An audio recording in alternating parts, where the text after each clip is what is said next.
नमस्कार, मैं हूं प्रदीप आजाद। हिंदुस्तान के इतिहास में कत्ल की कहानियों की कमी नहीं और पिछले कुछ दशकों में देश के अलग अलग हिस्सों में मर्डर की कई ऐसी वारदातों को अंजाम दिया गया जिनका या तो आज तक खुलासा नहीं हुआ कि आखिर वारदात को अंजाम देने वाला कौन था, या फिर वारदातें ऐसी भी हुई जो आज भी चर्चाओं में रहती है। केस डायरी में आज एक ऐसे ही वारदात की कहानी से आपको रूबरू कराते हैं जिसका जब खुलासा हुआ तो पूरा देश चौंक गया, हैरान रह गया था और खौफनाक कत्ल की इस वारदात को अंजाम भी दिया गया था तो देश की राजधानी दिल्ली। अब आप करीब 4 साल पीछे चले जाइए और याद कीजिए साल 2022 के मई महीने को। दरअसल दिल्ली में उस वक्त खुलासा हुआ था श्रद्धा वाकर मर्डर केस का, जिसमें आफताब अमीन पूनावाला नाम के एक शख्स ने अपनी live in partner Shraddha walker की गला घोंटकर हत्या कर दी थी। लेकिन यह वारदात केवल जान लेने तक ही सीमित नहीं थी, बल्कि जिस लड़की की यहां हत्या की गई थी, मर्डर के बाद उसके जिस्म के 35 टुकड़े भी कर दिए गए थे और उन टुकड़ों को छुपा दिया गया था एक बड़े फ्रिज में, ताकि किसी को वारदात की खबर ना लग सके। और फिर कातिल फ्रिज से शव के उन टुकड़ों को एक एक कर फेंकता रहा मेहरौली के जंगलों में। अब क्या था इस पूरी कहानी का राज, वो भी आपको बताएंगे, लेकिन उससे पहले कत्ल की इस कहानी के किरदारों के बारे में आपको बता देते हैं। अब इस कहानी के 2 किरदार अहम थे, एक श्रद्धा वाकर जिसका कत्ल हुआ और दूसरा था आफताब अमीन पूनावाला जिसने कत्ल की इस वारदात को अंजाम दिया। दरअसल श्रद्धा वाकर 2018 तक अपने भाई और मां के साथ महाराष्ट्र के पालघर जिले के वसई में रहती थी। श्रद्धा ने वसई के एक कॉन्वेंट स्कूल में पढ़ाई की और विरार स्थित विवा इंस्टीट्यूट ऑफ टेक्नोलॉजी में बीएमएम कोर्स में दाखिला लिया। बाद में उसने वो कोर्स छोड़ दिया। श्रद्धा के पिता विकास वालकर अलग रहते थे, जो इलेक्ट्रॉनिक्स कारोबार से जुड़े थे। अब मलाड में एक बहुराष्ट्रीय कंपनी के कॉल सेंटर में काम करते वक्त श्रद्धा की मुलाकात एक ऐप के जरिए आफताब से हो जाती है। आफताब भी वसई का ही रहने वाला था और वह भी उसी कॉल सेंटर में काम करता था। अब साल 2019 में श्रद्धा एक ऐसे शख्स के साथ लिव इन में रहने चली गई जिसे वो पूरी तरह जानती भी नहीं थी।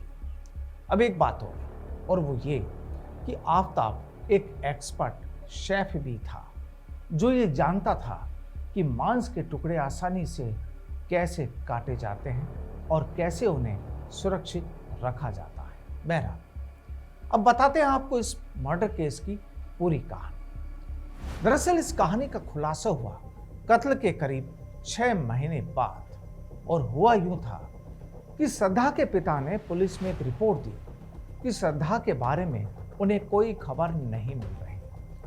दरअसल घर वालों को यह भी नहीं पता था कि श्रद्धा बेंगलोर में रहती थी या फिर दिल्ली में। बहरहाल जब नवंबर 2022 में श्रद्धा के पिता ने बेटी की गुमशुदगी दर्ज कराई तो पुलिस ने उसकी खोजबीन शुरू की और जब पुलिस ने अपनी तहकीकात को गहराई से अंजाम दिया तो फिर सामने आई हैरान करने वाली कत्ल की खौफनाक कहानी, यानी श्रद्धा वाकर हत्याकांड, जिसे देश में फ्रिज हत्याकांड के नाम से भी जाना जाता है, जिसे 18 मई साल 2022 को उसी के दोस्त ने मौत के घाट उतार दिया था और उसके शव को 35 टुकड़ों में तब्दील कर दिया था। कुछ रिपोर्ट्स के मुताबिक आफताब पूनावाला ने 18 मई को दिल्ली स्थित किराए के घर में श्रद्धा वाकर की गला दबाकर हत्या कर दी थी और उसके बाद उसके शव के 35 टुकड़े कर उसे अलग अलग जगहों पर फेंक दिया। हालांकि उसने सबसे पहले शवों के टुकड़ों को काफी वक्त तक फ्रिज में बंद रखा और समय समय पर उसे मेहरौली के जंगली इलाके में ठिकाने लगाता रहा। जाहिर था कि यह पूरा मामला तब सामने आया जब श्रद्धा के पिता ने उसकी गुमशुदगी की रिपोर्ट लिखवाई, जिसके बाद 12 नवंबर को आफताब को पुलिस ने गिरफ्तार कर लिया। कहा जाता है कि श्रद्धा की हत्या करने से पहले ही उसके सामने आफताब ने अपने नापाक मंसूबे का इजहार भी कर दिया था। श्रद्धा ने अपने पार्टनर आफताब के खिलाफ 2020 में ही एक लिखित शिकायत दर्ज कराई थी। पुलिस में दर्ज शिकायत में श्रद्धा ने आरोप लगाया था कि आफताब ने उसे टुकड़ों में काटने की धमकी दी थी और उसे वे काफी पीटता रहता था। दरअसल साल 2020 में श्रद्धा ने आफताब के खिलाफ नाला सोपारा के तुलिंज पुलिस थाने में शिकायत दर्ज कराई थी और अपनी मौत से पहले ही आफताब द्वारा हत्या करके टुकड़े टुकड़े करने की संभावना जता दी थी। इस शिकायत में श्रद्धा ने आफताब के खिलाफ मारपीट करने, जान से मारने की कोशिश करने जैसे कई गंभीर आरोप लगाए थे। इस शिकायत पत्र में श्रद्धा ने यह भी साफ किया था कि आफताब ने उसे जान से मारने के साथ साथ उसे कई टुकड़ों में कट करके दूर करने की भी धमकी दी थी। 28 नवंबर 2020 को पुलिस में दर्ज शिकायत के मुताबिक श्रद्धा ने आफताब पर ब्लैकमेल करने का भी आरोप लगाया था। पुलिस में दर्ज शिकायत में श्रद्धा ने यह भी आरोप लगाया था कि आफताब उसे 6 महीने से लगातार पीटता है और उसे जान से मारकर टुकड़े टुकड़े करके दूर फेंकने की धमकी देता है। अब पड़ताल में सामने आता है कि पूनावाला ने, यानी आफताब पूनावाला ने श्रद्धा की हत्या करने के बाद उसके शरीर के दर्जनों टुकड़े कर दिए और उन्हें अपने अपार्टमेंट के फ्रिज में रख दिया। अगले कई महीनों तक उन्हें एक एक करके शहर के जंगल के अलग अलग हिस्सों में ठिकाने लगाता रहा, इस उम्मीद में कि जानवर उन्हें खा लेंगे। बताया जाता है कि उसने एक अमेरिकी टीवी शो डेक्स्टर से ये प्रेरणा ली थी। बहरहाल आरोपी की गिरफ्तारी के बाद पुलिस ने शरीर के अंगों का पता लगाने के लिए खोजी कुत्तों की एक टीम को बुलाया। हालांकि सिर समेत कई टुकड़े नहीं मिल सके। उसके शरीर के 13 सड़े गले हिस्से मिले, जिनमें से ज्यादातर हड्डियों के टुकड़े ही बचे हुए थे। डीएनए मिलान के बाद यह साफ हो पाया कि शरीर के अंग वास्तव में श्रद्धा के ही थे।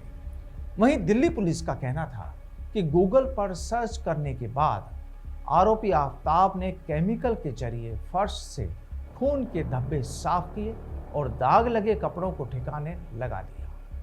वह उसी कमरे में सोता था जहां उसने श्रद्धा के शरीर के टुकड़े किए थे। वह उन्हें फ्रिज में रखने के बाद चेहरा देखता था और शरीर के अंगों को ठिकाने लगाने के बाद फ्रिज को भी साफ करता था। कहा जाता है कि आरोपी ने सबसे पहले उसके जिगर और आंतों को काटना शुरू किया था। कुछ रिपोर्ट्स के मुताबिक अपने इकबाल या बयान में आफताब ने कहा था कि उसने श्रद्धा की हत्या की प्लानिंग उसे अंजाम देने से 1 हफ्ते पहले ही बना ली थी। उसका मानना था कि श्रद्धा को भरोसे की समस्या थी और जब भी वह फोन पर किसी से बात करता था तो वह उस पर धोखा देने का इल्जाम लगाती थी। बहरहाल श्रद्धा का कातिल और इस खौफनाक कत्ल की कहानी तैयार करने वाला आफताब फिलहाल सलाखों के पीछे है।